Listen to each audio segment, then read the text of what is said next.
சங்கீதம் 87வது அதிகாரம் 3வது வசனம் இப்படியாக சொல்கிறது, தேவனுடைய நகரமே, உன்னை குறித்து மகிமையான விசேஷங்கள் வசனிக்கப்படும். இன்னைக்கு உங்களை பார்க்குறவங்க உங்களை அசட்டை பண்ணலாம், அற்பமாக நினைக்கலாம், உங்களை ஒன்றும் இல்லாத ஒரு ஆள் மாதிரி ஒதுக்கி வைக்கலாம்.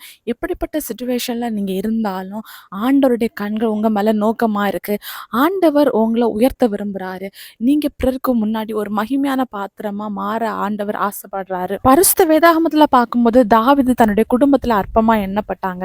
தன்னுடைய குடும்பத்தில் அற்பமாக எண்ணப்பட்ட அந்த தாவீதை தான் ஏசப்பா ஒரு தாவீது ராஜாவாக மாற்றினார். இன்னைக்கு எல்லாரும் உங்களை ஒதுக்குறாங்க, அசட்டை பண்ணுறாங்கங்கிறதுக்காக நீங்கள் தாழ்வு மனப்பான்மைக்குள்ளாடி போய் சோர்ந்து போயிருக்கலாம்.